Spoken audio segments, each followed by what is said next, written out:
بسم اللہ والا بارکت اللہ۔ بسم اللہ الرحمن الرحیم۔ ہم لوگوں کو کیا بتائیں، اگر ہم لوگوں کو بات بتانا چاہتے ہیں تو لوگ اپنے لیول کے حساب سے ہی اسے سمجھتے ہیں، لا شکر، اور کسی علم کی ABC آدمی جانتا ہو تو اگلی بات لا شکر۔ پڑھتا ہے، سمجھ آتی ہے اسے۔ اب مثلا ہم بندوں کو کہتے ہیں کہ آپ جناب صبر سے کام لیں، صبر، تو صبر کی تشریح کیا کی ہے لوگوں نے کہ مار کھاتے رہیں، لیٹے رہیں، اف تک مت کہیں۔ میں انہیں کہتا ہوں شکر کریں۔ شکر کی تشریح یعنی ایک روٹی موجود ہے، ضرورت 4 روٹی کی، اس کی تلاش نہ کرو، ایک کے اوپر شکر کرو۔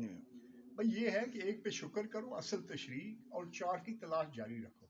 اس کے بعد میں انہیں کہتا ہوں کہ آپ اچھے انسان بنیں۔ پتہ ہے کیا کہتے ہیں؟ اچھے انسان کو سارے کھا جاتے ہیں۔ اب ان کی اپنی تشریح ہے۔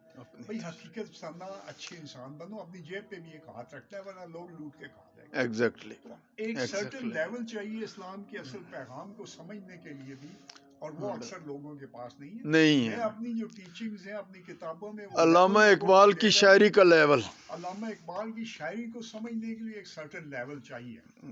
اگر وہ لیول ہوگا تو وہ لوگ پیغام کی اصل طاقت سمجھ سکیں گے، کیونکہ علامہ اقبال نے 2 ایسے کام کیے ہیں۔ نمبر 1 کہ انہوں نے اپنی شاعری میں قرآن پاک کی بڑی خوبصورت تفسیر کی ہے۔ واحد شاعر ہے جنہوں نے جس بات کو چھیڑا ہے اس کا جواب بھی دیا ہے، اور بہترین جواب دیا۔ اور شاعری میں جواب دینا انتہائی مشکل ہوتا ہے، انتہائی مشکل بلا ہوتا ہے۔ شبہ، نثر میں تو آپ صفحے در صفحے کالے کر سکتے ہیں، بلا شبہ۔ اور اتنی خوبصورت لفظوں میں انہوں نے مطلب دیا ہے۔ اللہ اور جو اکبر، آج دنیا کو ضرورت ہے جوش اور امید کی، اللہ انہوں نے اکبر۔ اپنی شاعری میں سمو دیا ہے۔ اور خاص طور پہ ان کا جو 1908 کے بعد کا جو دور تھا پختہ اسلام کا، اس کو انتہائی ضرورت ہے ہمیں پڑھنے اور سمجھنے کی۔ آمین، آج دنیا کو اسی آمین۔ اسلام کی ضرورت ہے۔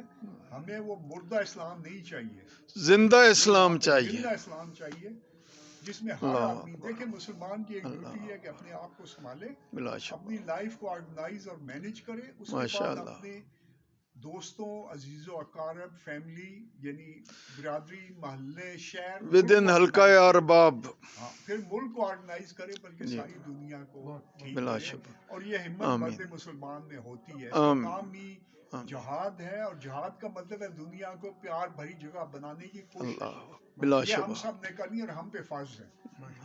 آمین، آمین۔ اللہ تعالیٰ ہمیں اخلاص کے ساتھ عمل کرنے کی توفیق عطا فرمائے۔